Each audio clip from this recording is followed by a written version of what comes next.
Okay, so we're going to complete the square to solve equations. I'm going to start out by doing this visually. We did tiles in the last video. I'm going to continue to do this with tiles, and then eventually we're going to move away from the tiles, but I want you to see it this way first. And so when I'm doing this, what I'm going to do is I'm going to say I've got two sides of the equation, and I'm going to complete the square on this side. And so what I know is I have an x squared, and I have 14 x's. So I've got 1, 2, 3, 4, 5, 6, 7, 1, 2, 3, 4, 5, 6, 7 of those. And I can complete the square by, and I'll make this just a little bigger here. So I can complete the square by saying I've got an x squared, and that's going to be this x by x. And I can make this into a square by going, I got 1, 2, 3, 4, 5, 6, 7 in this direction. So I've added 7 in this direction. I'm going to erase these to get them out of my way. And then I can say I've got 7 in this direction. 1, 2, 3, 4, 5, 6, 7. Okay, so I've added 7 on this side. And to complete the square, I would need to put in all the dots that would line up on these, right?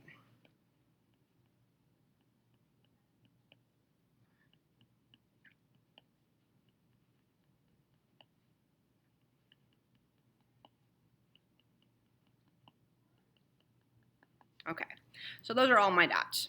And what I have is 7 by 7 dots, which gives me 49 dots here to complete my square.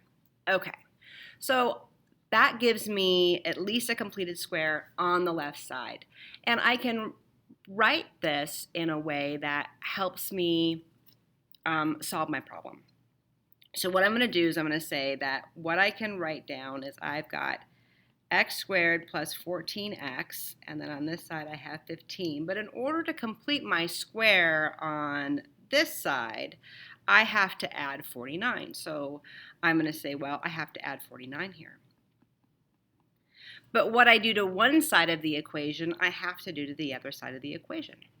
I can't just arbitrarily add 49 to one side. So I'm going to add 49 to both sides. And what's convenient is that I can factor this side of my equation. And if I look at my image, this right here tells me the factors that I would get if I were to factor this polynomial. I need things that multiply to 49 and add to 14. Well, the things that multiply to 49 and add to 14 are 7 and 7, or x plus 7 and x plus 7. So that helps me with the factoring part. So I'm just using this x plus 7 and this x plus 7. That's this side. And then on this side, I'm going to add my 15 and my 49. So 49 plus 15. This is 14, carry the 1. This is 64. Okay. Oh, and this should be 7. Okay. So if I have the same parenthesis group twice, I can write that with a power of 2. I can say this is the same as saying I have x plus 7 squared, because I've got 1, 2 of them. And on this side, I still have 64. And what's handy is that the inverse operation to a power of 2 is a square root. So just like when I have the opposite of addition is subtraction, and the opposite of multiplication is division, the opposite of something squared is the square root, and they undo each other. So if I want to undo this power of 2 right here, I can take the square root of both sides. So this really got an index of 2, right?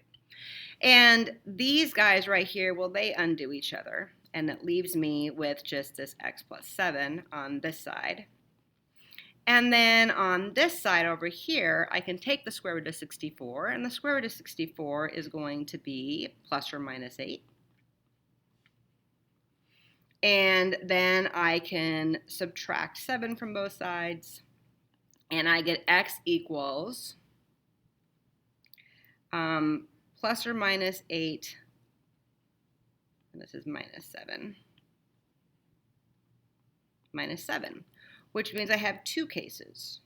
I have plus 8 minus 7, and negative 8 minus 7. This is going to be plus 8 minus 7 is 1, and negative 8 minus 7 is negative 15.